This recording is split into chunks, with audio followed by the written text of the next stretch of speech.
What's going on, family? Thank y'all for joining me on another episode of Abandoned Voices. Joining me today, my homeboy, Lucky, man. What's up, baby? Hollywood actor, business owner, songwriter. Yeah. what I left out? Oh, man, just all around extraordinaire. All around. We got a special guest in the back too, Rod. Yeah, yes, right. My homegirl JJ, one of my assistants, one of my proteges, my apprentices, etc. Shouts out to JJ. You have a good role model, this man. Yeah, brother. Yeah, brother. Hey, what's going on with Lucky, bro? Everything good, man. Just wanted to bring JJ along with us. She's been doing a lot on the campus. She has the gift shop up front. We're at 8801 Chef Highway, so I wanted her to come along. I appreciate you for allowing me to be on your show. Nah, man, thank things you, of man. That nature, man. I've been trying to get with you for the longest. I know, right? Man, let me tell y'all something. This guy here is one of the hardest working, underrated people in New Orleans. This man here is always working, got so much going on. Man, you shooting a movie right now, right? Shooting a movie right now. Shooting a movie right real now. movie. I don't mean no I don't mean no second class movie. No. I mean A-listers in this thing. real-list movies. Yeah. Stage plays, got your own record label. Yeah. Like, man, let me give you a quick story real fast. That's right. I met Lucky about 20 years ago. That's right. I was at Pizza Hut, remember that? That's right. I was a pizza maker. Lucky was a delivery guy, a delivery driver. That's right, brother. And I remember seeing these little logos all over the building, the little big face logos. Big face records. Big face records. I'm like, what the hell is this? That was this dude here just drawing his little logo on the building, like, all around pieces of paper. And just basically, he already knew from 20 years ago that one day he gonna own this. Yeah. It's gonna be here. So the long story short, 20 years ago, this guy here started driving. Well, I don't know what he did before that, but like I said, 20 years ago, he's a pizza boy. Yeah, for sure. Now look at him now. Yeah. Hard work, man. Yeah, man. Hard work, man. And it's ironic you say that because I try to encourage people, young and old alike, definitely work, man. Work your job. Just have a vision along with it. You know what I mean? And Exactly. When you get off your job, it's time to go to work. I always tell people, like, I talk about how God put Adam in the garden. He told him to go to work. He didn't tell him to go to a job. He told him to go to work. Go to work. You see, so when you get off your job and you want to be an entrepreneur or a business owner, it's time for you to go to work. So it's good to work a 9 to 5. There's nothing wrong with that. Because also it speaks about in Luke how, and I'm not going deep spiritual with you. I'm just having a conversation about a thing. People be wanting to own a business, but they can't work for somebody else's business. That's crazy. Right. You got to crawl before you walk. You got to crawl before you walk. And in Luke, it talks about that. So in other words, how you expect for God to give you your own business when you're not dealing with somebody else's business in the capacity of as if it's your own. Mm-hmm. And people don't really get that. You know how people say, oh, I don't feel like going to work. Oh, I'm tired of this job. And well, if you're tired of that job, baby, you definitely can't own your own. Can't own your own, right? No, man, ain't no days off when you own your own business. There ain't no days off when you're an entrepreneur. You got to grind hard 24/7, 7 days a week, 365, so that way your business can get off the ground rolling. Then when it's flourishing and it's rolling, then you can find yourself taking vacations and downtime because you can hire people to oversee the day-to-day operations, CEOs, CFOs, or what have you, management, executive directors, Right. and things of that nature. So people sometimes, unfortunately, they get that misconstrued. Now, everybody can't own a business because their mental capacity or they won't allow them to, because some people can't endure so much strain, stress, and obligation, if you will. So they go to work, they work for that, they get their check, they go home. For us, we go to work, we get that check, we stay at work, we go home, we still at work. work. Do you ever go home? I do. Oh, you work is home? I do. Yeah, I go home. I bring my work home with me because, like right now, I'm shooting a movie, Black and Blue, with Tyrese Gibson and Naomi Harris. She was nominated for an Oscar for the movie Moonlight. And Nafisa Williams, she's in a show on CW called Black Lightning. Reed Scott, and now we just casted Mike Coulter. We was casting 50 Cent, but he got his schedule's conflicted, so he wasn't able to do it. All right. You dig? But I think I saw in the picture you had posted. You had for the makeup artist, the Dana. Yeah, Dana. Yeah, I did the show with Dana. Yeah, Dana. Yeah, that's my girl. Yeah, she's on this movie. She's on this movie. Yeah, she's not makeup. She's hair. Yeah, hair. She's the key. Yeah, right. She's the lead hair. Yeah, she's key hair. Queen Hollywood South. Yeah, right. That's right. and things of that nature. So, but no, man, everything is wonderful. So I'm staying working. I stay working because the Bible says you don't work, you don't eat. Exactly. So I just got to keep working and keep encouraging people to work as well, and work towards what they believe in, what they like to do. Because you got to find what you like to do, you know, and be great at it. You know what I mean? A lot of times over, we see other people doing things, and we're like, oh, you know, I want to do that, but it may not be designed for you to do that. Exactly. You got to tap into your gift, because we all have a gift. You know, like I think about JJ, she's with us, and I think about how she make these arts and crafts, these folk art, these type of things out of nothing. You know, like just whatever she see art in it. You know what I mean? Like these bottles, and she made this thing for Thanksgiving. We had fed the elderly in November, and she made this turkey out of newspaper. And man, it was phenomenal. And she had the little vegetables around it, you know. But shouts out to her for that. But I just say that because I think about the gifts God has gave all of us to be able to do a thing, you know. So what you got going on in the East, man? This empire out there, man. Yeah, we got the campus out here, man. Yeah, word up. I just acquired some space out here, 3 acres of land, 6 buildings on the 3 campus. acres. Yeah, brother. They got a theater, school, a daycare center, a sound stage. We're putting a boxing gym in there for the youth. We do Boxing gym? Yeah, boxing gym. Recording studio for artists. Also, we're doing the doggone daycare center. We got the dance studio. We got my man Manny King over there. He's doing the fruit and the wellness shop, where you come over and get you some fresh fruit every day and some alkaline water and things of that nature, and herbs and spices. Also, we have the Lucky Johnson Academy, where we're teaching acting and set building, and it's a school for performing arts like NOCA, you know, and music and things of that nature. But we're at 8801 Chef Highway. All this in New Orleans East. Oh, New Orleans East. So yeah, you helping rebuild the East, man. Absolutely, Definitely. absolutely. And what we 13, 14 years after Katrina, something like that? Yeah. 13 years after Katrina. Yeah. The East still. It's about that time, man. Yeah, it's man. about that time, East man. in the Night Wall, man. It's crazy because speaking briefly with Councilwoman Cindy Wynn about the direction that the East is headed in, you know, there's still a lot of infrastructure that's not in place. You know, you got your police station, you got your Walmart, and your hospital. We just got the hospital, which is good. Yeah. But there's still no retail We got outlets. the basics. Yeah, we got the basics. The basics. Enough you to, know. here you go, take this and be quiet. And be quiet, right. And the rest of the city is flourishing so good. Magazine Street, Ferret Street, Canal Street, even parts of Gentilly where they got the Walmart and the Popeyes and the McDonald's and the Chase Bank and Rallies and Burger King, et cetera, et cetera, et cetera. But over out down in the East, you don't have as Once much. you cross Chef and Diamond, It's over for to you. another world. It's over for you. Yeah, it's not. It's more business and activity happening past Chef and Diamond, you know. So I just deemed it necessary to stay in my city. I could have moved to Atlanta, LA, New York, anywhere, you know, and did my thing. You know, my cousin is Tyler Perry. I'm inspired by him because I know his story and I know where he come from, struggling to become who he became today. You know, so in our family, we were the entertainers in the family, the ones who would. Mom would wake us up in the middle of the night, talking about, come through the James Brown. We sleep. It's 2 in the morning. They up in there playing cards and stuff. You gotta do the James You Brown. gotta do the James Brown. You know, and entertain. You know, but It all paid off, man. it did. It did. It all paid off. It did, because it brought us into being entertainers today. You know, and needless to say, he done bought his theater, his studio out in Atlanta, and man, offering hundreds and thousands of jobs, not even just hundreds, but thousands of jobs to various people, especially people of color. Right. So I just wanted to kind of like do a smaller version of that here in New Orleans East, you know, in New Orleans period, but in the East. Yeah, you gotta start somewhere. You gotta start at home. You gotta start at home, and then you branch out. Like you said, even though it's a smaller version, but you know you gotta start small. Yeah, it's a version. Exactly, and eventually that smaller version will grow to something big. And man, what you got going right now, man, you know, it's like I say, it's quiet. I guess because you know you're not a showboater. You're not one of those people who be, hey, look at me, you know.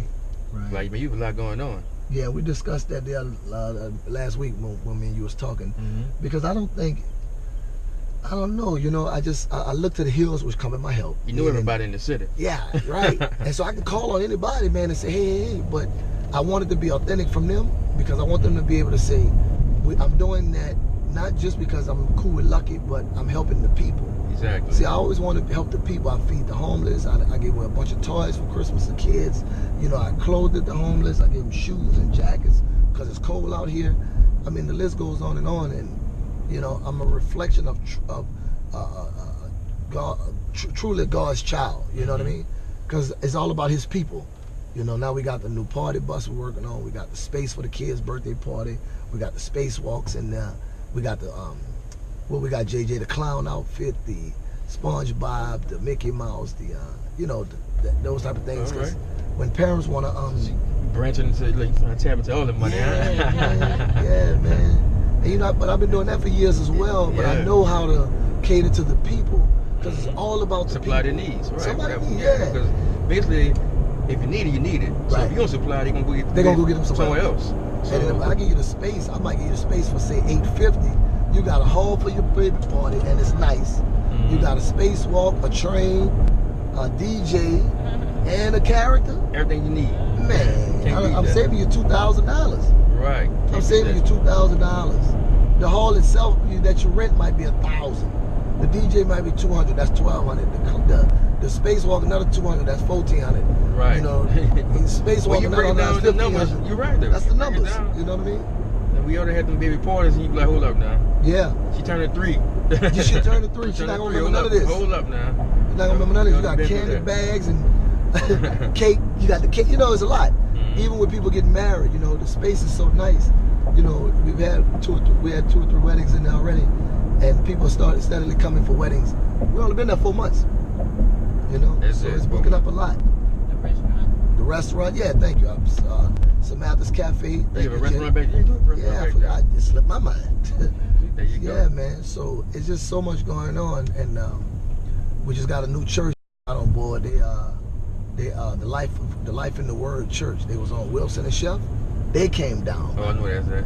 Yeah. So now they're not on that corner no more. They came into my space. Oh, they did? On Sundays, yeah. They come inside in the theater part. The theater part on Sundays. Yep, so they're bringing all their programs to that. And then I just partner with Nord. I do a summer camp, an acting summer camp every summer with the kids. Just partner with Nord. Now they're going to bring all their kids. Because, see, we don't have a summer camp like mine's. Mine's is an acting summer camp. You know, they got summer camps, but no acting. So to me, like movie acting? Okay. Yeah. Oh, so you teaching them acting in summer camp? Yeah, because young people, the way you teach them is you teach them facial expressions, body gestures, movement, you know, and things of that nature. You give them a little dialogue because they only work so long on a movie set. Then they do what's called 20-minute blocks on a movie set. We got a minor on there now, Carl. Marlon. He's 13. Yeah, he's 13. No, he's 11. I'm sorry, he's 11 years old. And his tutor is on set with him. So he film, and then they got to do 20-minute blocks, which he's got to do 2. So he can get his lessons. Schoolwork. Yeah, because he's a minor, you know. So they only can work 4 hours. They can't work 8 hours because they're a minor. So I teach them how to project, you know, how to break that shyness, if you will, you know. And this thing, man, it helps you with public speaking. You know, it helps you with engaging with people. It helps you to diffuse confrontation. Because, you know, a lot of people, especially in the black community, we so aggressive when we look at one another. You know, and we be like, you know, why are you looking like that? But if you smile and, hey, how you doing, brother? A guard's always up. Yeah, man, we're always aggressive. Yeah, always aggressive. Things about trying to do us or get us, as we say, play us. Yeah, exactly. So I just try and train them how to own the room, how to be dominant in their presence and in their skin, how to pursue your own purpose and your own greatness, and whatever it is that they're doing, especially the young people. You know what I mean? Because when you get older, like me and yourself, you know, we're not with all that foolishness. You know, we ready to diffuse a thing quick. Quick, yeah. You understand the consequences. Yes. So, I've ended up winning my body before fight. Yeah. 2 punches. That's it for me. Yeah, that's right. Exactly. That's the old days. That's the old days. So for your daycare center, what's your age groups for that? You take babies? Yeah, we're starting at 6 weeks, and we're going up to 3 years old. And because right at about 4, they get to go to Head Start or pre-K. All right. We'll take them at 4 years old as well. And all of that is on the campus, 8801 Chef. 8801 Chef Highway. Yep. And they can call 504-505-9335. And they need a babysitter. They can do drop-offs. We're gonna have 24-hour daycare. You know, they're gonna be able to bring the kids. We have transportation as well. That can be all ages for after hours? Yes, after hours is all ages. Absolutely. All ages. So that's and that'll be open next week. You know, it's February 1st today. So next week is when we're gonna start enrolling. Yeah, they can come get the application. We got 15 parents already did their application and enrolled their kids. 15 already? 15 already. Oh yeah. man, that's lovely. Yeah, it's beautiful. You can do that. Yeah. I told y'all he's the hardest working man in the city. Yeah, man. He quiet with it though, but he's the hardest working man in the city. Yeah, bro. Tell you. Yep. So I try to move in silence, but you know, I still make enough noise. But the only noise I'm trying to make is noise that's productive. Yeah, but it's positive noise. Yeah, positive noise. Yeah, you're not out here look at me. Yeah. It's positive noise, you know. Yeah, man. So that's what I meant with it. When I was younger, I made negative noise. I don't want that was a kid. That was dumb, you know. And it's kind of good in a way. Like I tell people, because you got to at a young age to understand what it brings. Right. You know, instead of waiting till you're being quiet your whole life, then you turn 30, then you won't make wild noise. out. Yeah, wild out. You know. So yeah. So when you're young, you realize, well, like, wild out, give me this. You know. Right. Not wild out, but doing the same thing, give me this. That's you know. right. So you gotta balance. You gotta do them both to get the balance to understand both sides of it. Absolutely. So you know, nothing wrong with that. Yeah, man. So it's all good, man. I'm just excited, man, about the move that everything is going. And every day is a new adventure, is a new thing. Somebody pop up, they got another idea. So many different opportunities people are able to access over here at my campus. I saw online you had like a grant class to the people. What that was about? We had a grant writing class with my team. Like school grants? Different grants, because it's thousands of grants out there. That free government money. Huh? Right. And my school is 501c3. We're nonprofit. And what happens is when you apply for different grants, there's so many of them out there that you can apply for. You just got to be able to be a recipient of it. Like for instance, if you're how do you say a park and you got a football team, well, you can apply for the athletic grant or a grant to get uniforms for kids. But then let's say you're a faith-based organization. Faith, like church faith. Then you can't apply for the uniforms for a football team. But me, I fall under so many umbrellas. I got faith-based, I got performing arts, I have the daycare center, you know. I have athletics because of the boxing program. You see, I got a radio station up there with my podcast, the Lucky Johnson Morning Show. So I'm able to file for those grants, you know, for a small antenna, which is a small frequency antenna, which give you call letters like WWLZ or whatever. Okay. Yeah, that's how you do that. And then you got a beautification grant. You got so much, man. I got a historical grant I can file for because my building is 50 years old. Yeah, I know, right? Yeah, so I fall under I'm a historian. My building is historical. So you brought a gold mine, huh? I bought a gold mine, brother. Brought an investment property. Yeah, man. Yep.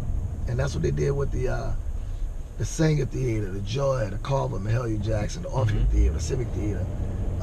There was grants for those people to renovate those spaces. Okay. And now I'm gonna try and file for the same thing, so I can renovate it. I just want my people to have somewhere nice to come. And that's good to how you had that grant writing class. Yeah. Because most people that I know of, they're not offering that. Don't know nothing about that. No, I still don't know nothing about none of that stuff. Well, I know, of course, you know about grants, whatever, but all the different types of grants. Yeah. And I'm pretty much sure, like say, it's the process of doing it. Having somebody help you do it. I see every problem for my freaking W-2s out. Yeah, right. I do that every year. Right. But every time it comes, it's like, all right. You know what I'm saying? So to have somebody to help you do that, man, that was nice. Plus. Yeah. Man, what the lady's name was again?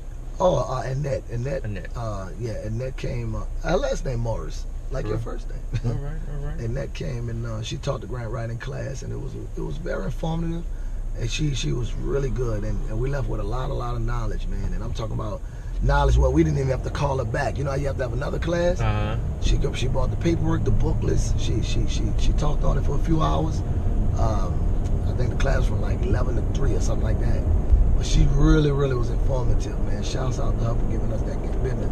And it's not always federal grants that you have to apply for, because the federal grants are harder and take longer. But they got so many other ones that's not federal. You know what I'm saying? Because they got so many organizations. Like here, you got the Wisner, Harris, Cox, Energy, got doggone Jazz and Heritage Festival grants. There's so many of them.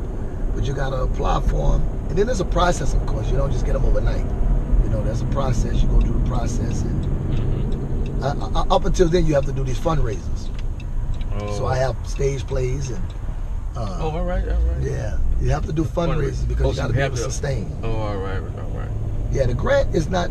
The grants are for the people, so that they can have access to stuff like the kids that's less fortunate. So the grant actually not for you. The grant is for you, but you got to use it for the people. For the people, definitely for the people. Yeah, exactly. And you can't misappropriate the funds. You can't take that money. You can't go buy some new Gucci there. That's correct. That's correct. That's correct, brother. That's correct. Like, man, well, he came up. Yeah, he got Gucci. He got Gucci. Yeah, he ain't tax time yet. Yeah, that's right. So, you know, once you get that money, you got to have the receipts when they come. Gotta have the receipts. When they come looking for it. That's right. Like what you did with it. That's right. And you, play coming up? huh? So we got a play coming up? Yeah, February 16th, they got a play called Gym Rats. Shouts out to Josiah McCormick and Saran B. Love.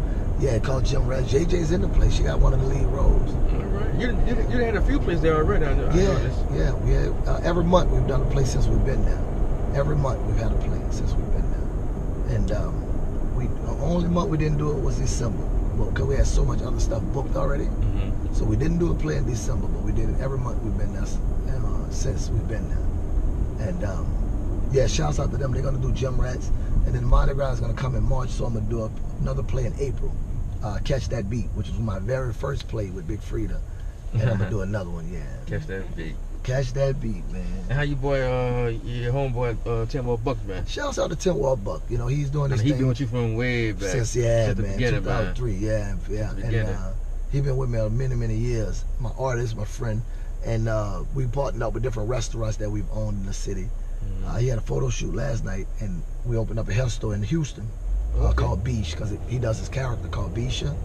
So we got the hair store called Beach. Her name Bisha? Yeah, exactly. And it's funny, man. And the people are receptive to it in Houston. We had the big block party last week.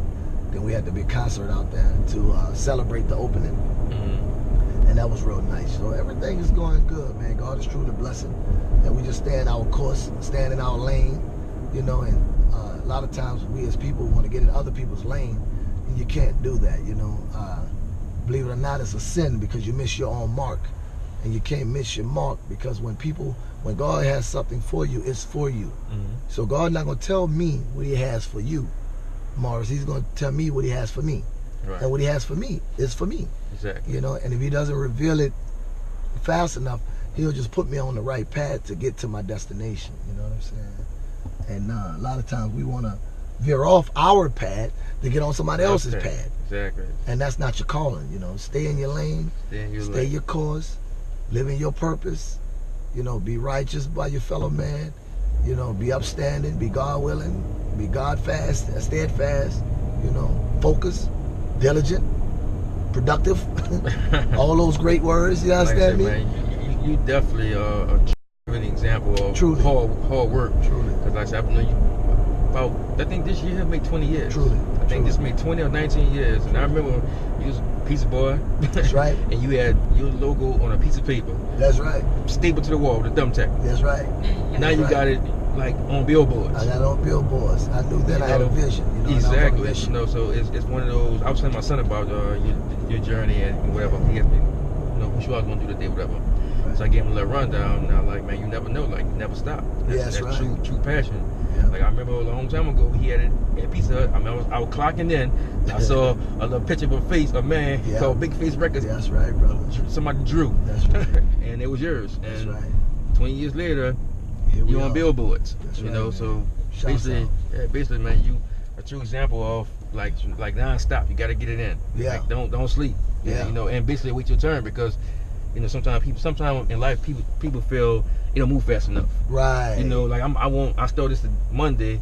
I want it within 5 years. If I get in 5 years, it will not be for me. That's right. You know, That's right. It may take 6, and you can stop at 5. You know? And then there's I'll tell you this lastly, like you said when you wrote it down, you know, everything when you write stuff down, Steve, obviously, you write it down. Like one time he told himself to write down $1 million, put it in his wallet, and then he eventually became a millionaire. You know, it's law when you write something down. So if you write it down, then so shall it be. Like if you run a red light, you get a ticket, because the law says you can't run the red light. So it's legislation. You know what I mean? So I wrote that down, like you said, with the name and the logo, and then I work towards that goal. Right, you know? like so, you train your body, your my mind, your subconscious to, you yeah. know what, just non-stop. I'm gonna make this happen. You know what I mean? And that's what I did. Yeah, it's law. It's law. You have to write it down, and if you don't write it down, then it's not law, because it's not in writing. Even in the Bible, even, you know, I just use these different scenarios so people can understand. If you write it down, then so shall it be. And no, you 100% right, because a lot of mentors I listen to and people I talk to, they always say, you know, write your goals down. Right? It's like a vision board. You're writing it down, you're seeing it. So the more you see it, the more it becomes you. The more it be, you know, like you work towards it. And I was it. just telling somebody the other day. You know, you arrange your life around it. Like it's like a work schedule. Yeah. You do schedule in advance. You arrange your life towards that work schedule, because you already know for a fact. That's right. I gotta go to work. Gotta go to work. That's right, brother. Like your vision, like you say, you write down, you see it, and you arrange things toward it. Yeah. What you about to say though? That's my last part. Like, nah, take your time, man. When people go to, if you go look at a house or a car, you don't have to have the money to buy it right then and there. Just go house shopping, car shopping, and then you're looking at these things, and what happens is it motivates you to figure out how to get to it, how to get to that nice house or that nice car. If you don't go and motivate yourself to see these things, like if I'm on Instagram and Facebook and I see a lot of great things happening, that motivates me, because what it does is it makes me proud of people winning and being successful. And whatever success means, it doesn't equate to what you think other people think. Exactly. You are successful. Your show is very successful. You know what I'm saying? So I'm excited about the show. You follow me? I'm excited about you and what you're doing and how you're giving people voices for those who probably can't come here, who out of town, you know, or who at work right now, but they're able to look at it and be inspired by what we're talking about and say stuff like, oh, that makes sense.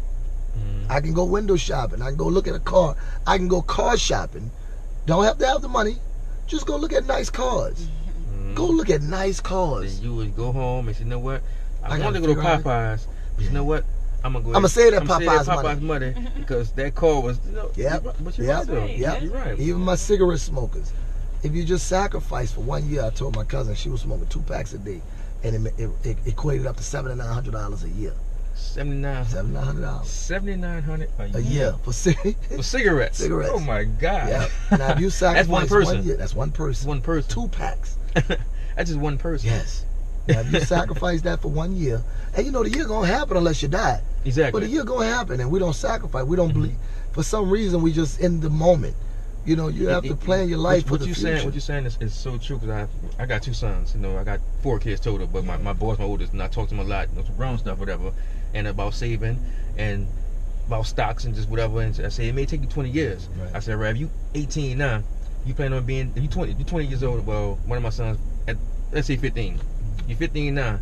You plan on being dead in 20 years? Right. The answer is no. All right. So if it take you 20 years to get rich, right. Well, all right, you don't plan on dying in 20 years, so keep going. I mean, start now. For example, with you, if, like I said, I've been knowing you 20 years. That's right. About 20 years I've been knowing you, and look where you at now. That's right. You know what I'm saying? Right. I mean, you see it unfolded before your very eyes. So you got to start, man. You got to start. Yeah, brother. Well, I thank you for having me on your show, man. Yeah, and man. Hopefully we can be a blessing to other people that's tuned in. And y'all be sure to come check us out, 8801 Chef Highway, the Lucky Johnson Academy. I got the theater over here, so if you got a wedding or a reception, you getting married and all that good repass, whatever, come see us. Go to LuckyJohnsonCampus.com, Google Lucky Johnson, check out all my movies. my books. Yeah, you actually did a movie with my twin brother. Yeah. Denzel Washington. That's right. That's right. Y'all look just alike. That's my twin, man. You know, did a movie with Did, him. did Two Guns with Denzel. Did Contraband with Mark Wahlberg. Empire State with The Rock. Kidnapped with Halle Berry.